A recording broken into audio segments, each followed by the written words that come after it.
Je vous salue, chers amis, dans cette capsule de destinée. Aujourd'hui, nous avons pour thème « Délivrer mais non guéri ». Délivrer mais non guéri. Est-ce que cela est possible? Nous allons le découvrir. Pour ce, je vous invite à lire avec moi dans Genèse chapitre 41, verset 51. La Bible dit ceci.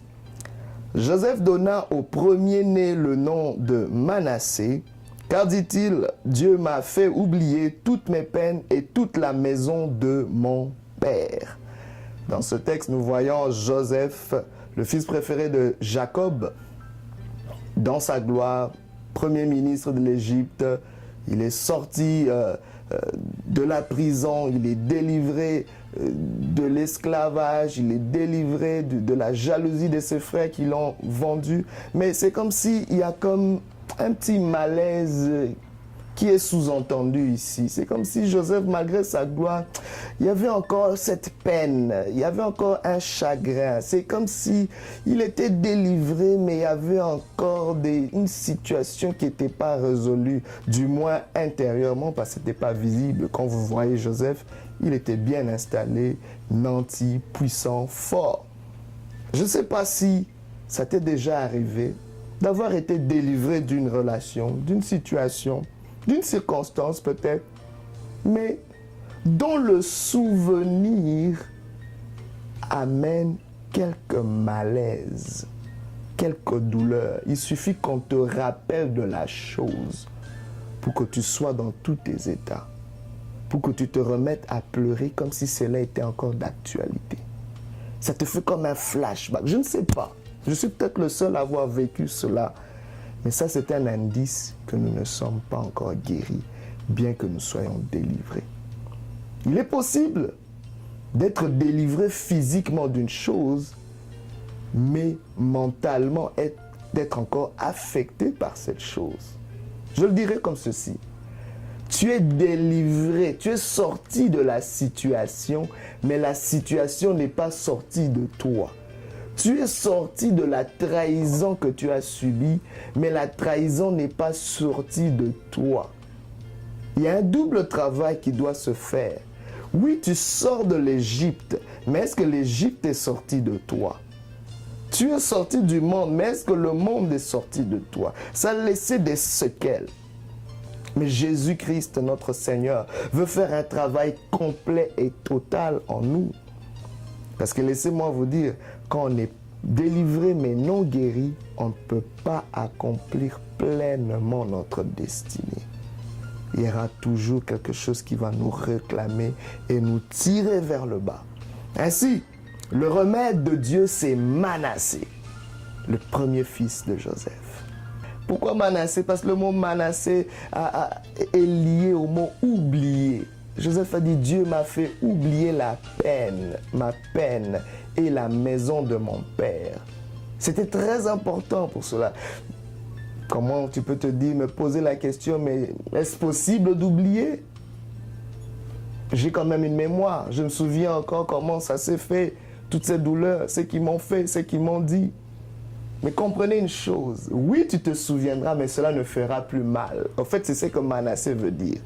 C'est-à-dire, Joseph pouvait encore s'en souvenir, mais cela n'avait plus d'impact. Cela n'avait plus un effet. Cela n'avait plus de la douleur que ça avait avant. C'est pour ça, bien aimé, moi, je vous donne par exemple un exemple. J'ai connu une chirurgie qui m'a laissé une grosse cicatrice.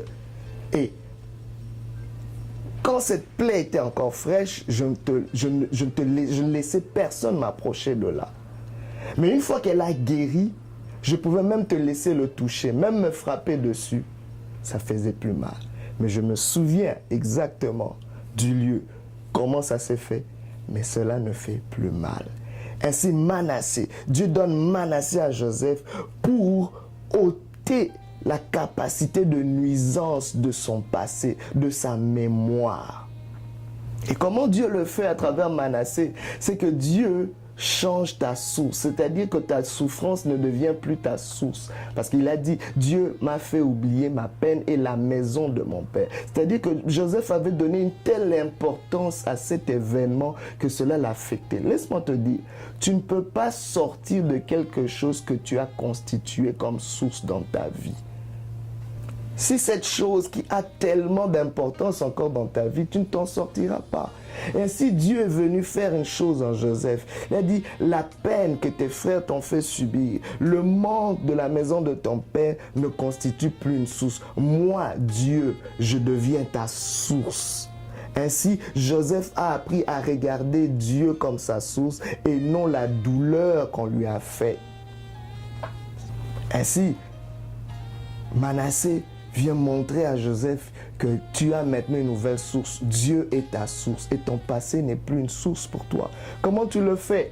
En te dissociant de cette source-là, en te dissociant de ton passé. Joseph a dû se dissocier de sa famille pour s'associer à Dieu comme étant sa source. Ainsi, tu pourrais dire avec moi, je ne suis plus du monde, mais je suis dans le monde. Je ne suis plus du monde, mais je suis de Dieu envoyé dans le monde. Joseph pouvait dire, je ne suis plus de ma famille, mais je suis de Dieu envoyé dans ma famille, parmi mes frères, pour accomplir une mission. Donc, juste le changement de source allège et te libère, te guérit pour accomplir ta destinée.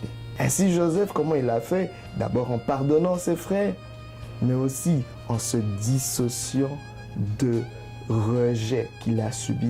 Parce qu'il a compris que le rejet était juste une réorientation. Le rejet est simplement une indication que ceux qui t'ont rejeté ne peuvent plus constituer une source pour toi. Que ceux qui t'ont rejeté n'ont pas la capacité de te contenir. Cesse de considérer ceux qui t'ont rejeté comme une source et tu seras guéri.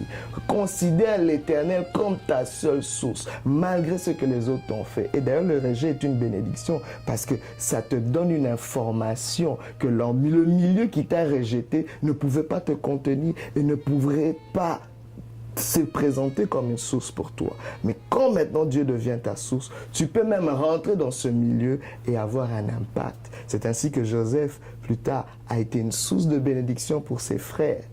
Et après avoir eu Manassé, Dieu lui a donné Éphraïm, où Dieu l'a rendu fécond, productif dans le pays de son affliction. Et c'est très important pour nous de comprendre cela. Et Dieu peut te rendre fécond à souhait si seulement tu acceptes d'être guéri. Reçois cette guérison. Dans le nom de Jésus-Christ, je prie que l'Éternel te dissocie de ses sources et qu'il se présente comme la seule source dans ta vie. Ainsi, tu pourras dire, je suis délivré et guéri. Dieu m'a fait oublier. J'aimerais que que Dieu te fasse oublier maintenant la peine que tu as connue peut-être dans ton mariage, dans ta famille, que tes parents ont fait, ou je ne sais pas quoi, le divorce de tes parents, ou que sais-je. Mais Dieu aujourd'hui te guérit parce qu'il n'a pas fini avec toi. Reçois cela et que Dieu te bénisse. En tout cas, je vous donne un rendez-vous dans une prochaine capsule de destinée. Sur ce, je vous dis